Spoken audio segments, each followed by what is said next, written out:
ഇന്നത്തെ വീഡിയോയിൽ ഞാൻ പറയാൻ പോകുന്നത് ജനറൽ നോളജുകളാണ്. കേരളത്തിലെ ആദ്യത്തെ തുറന്ന ജയിൽ എവിടെയാണ് സ്ഥിതി ചെയ്യുന്നത്? നെട്ടുകാൽത്തേരി. കേരളത്തിലെ ആദ്യത്തെ വനിതാ ജയിൽ. നെയ്യാറ്റിൻകര. ആസൂത്രണ കമ്മീഷൻ്റെ ആദ്യത്തെ ചെയർമാൻ ജവഹർലാൽ നെഹ്റു. ആസൂത്രണ കമ്മീഷൻ്റെ ആദ്യത്തെ ഉപ അധ്യക്ഷൻ ഉത്സാരിലാൽ നന്ദ. ആദ്യമായി ഹൃദയം മാറ്റിവെക്കൽ ശസ്ത്രക്രിയയ്ക്ക് വിധേയനായ വ്യക്തി ലൂയി വാഷൻസ്കി. ആദ്യമായി ഹൃദയം മാറ്റിവെക്കൽ ശസ്ത്രക്രിയയ്ക്ക് ഹൃദയം നൽകിയ വ്യക്തി ഡെന്നീസ് ആൻ ഡാർവാൾ. ദക്ഷിണ കേരളത്തിലെ ഗുരുവായൂർ എന്ന് അറിയപ്പെടുന്ന ക്ഷേത്രം അമ്പലപ്പുഴ ശ്രീകൃഷ്ണ ക്ഷേത്രം. കേരളത്തിലെ പഴനി എന്ന് അറിയപ്പെടുന്ന ക്ഷേത്രം ഹരിപ്പാട് സുബ്രഹ്മണ്യ ക്ഷേത്രം. കേരളത്തിലെ ഏറ്റവും വലിയ ഹിന്ദുമത സമ്മേളനം ചെറുകോൽപ്പുഴ. കേരളത്തിലെ ഏറ്റവും വലിയ ക്രിസ്തുമത സമ്മേളനം മരാമൺ കൺവെൻഷൻ. ഇന്ത്യയിലെ ഉരുക്ക് മനുഷ്യൻ എന്ന് അറിയപ്പെടുന്നത് സർദാർ വല്ലഭായ് പട്ടേൽ. ഇന്ത്യയുടെ ഉരുക്ക് വനിത എന്ന് അറിയപ്പെടുന്നത് ഇന്ദിരാഗാന്ധി. സാധാരണഗതിയിൽ സംസ്ഥാനത്തെ സർവകലാശാലകളുടെ ചാൻസലർ ഗവർണർ.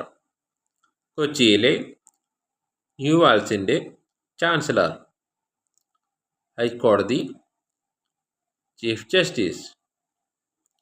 ഇന്ത്യയിൽ ഏറ്റവും കൂടുതൽ ദേശീയ പാതകൾ കടന്നു പോകുന്ന സംസ്ഥാനം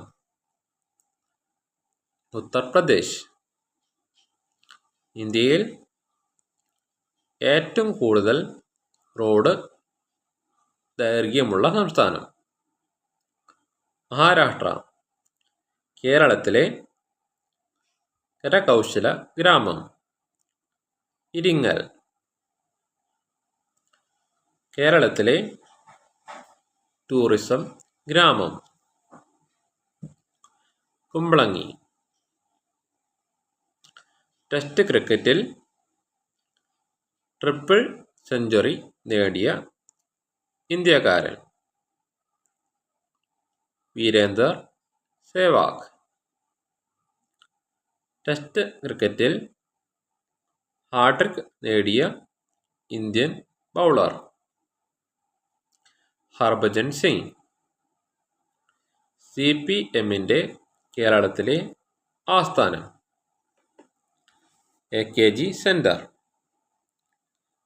CPMൻ്റെ ദേശീയ ആസ്ഥാനം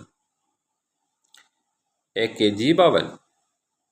ഇന്ത്യയിൽ ഏറ്റവും കൂടുതൽ വരുമാനമുള്ള ക്ഷേത്രം തിരുപ്പതി. ഇന്ത്യയിൽ സീസണിൽ ഏറ്റവും കൂടുതൽ വരുമാനമുള്ള ക്ഷേത്രം ശബരിമല. ഇന്ത്യയിലെ ആദ്യത്തെ സമ്പൂർണ്ണ സാക്ഷരതാ പട്ടണം കോട്ടയം. ഇന്ത്യയിലെ ആദ്യത്തെ സമ്പൂർണ്ണ സാക്ഷരതാ ജില്ല എറണാകുളം. കേരളത്തിൽ ശതമാന അടിസ്ഥാനത്തിൽ ക്രിസ്ത്യാനികൾ ഏറ്റവും കൂടുതലുള്ള ജില്ല കോട്ടയം. കേരളത്തിൽ എണ്ണത്തിൽ ക്രിസ്ത്യാനികൾ ഏറ്റവും കൂടുതലുള്ള ജില്ല എറണാകുളം. ഇന്നത്തെ വീഡിയോ ഇവിടെ നിർത്തുന്നു.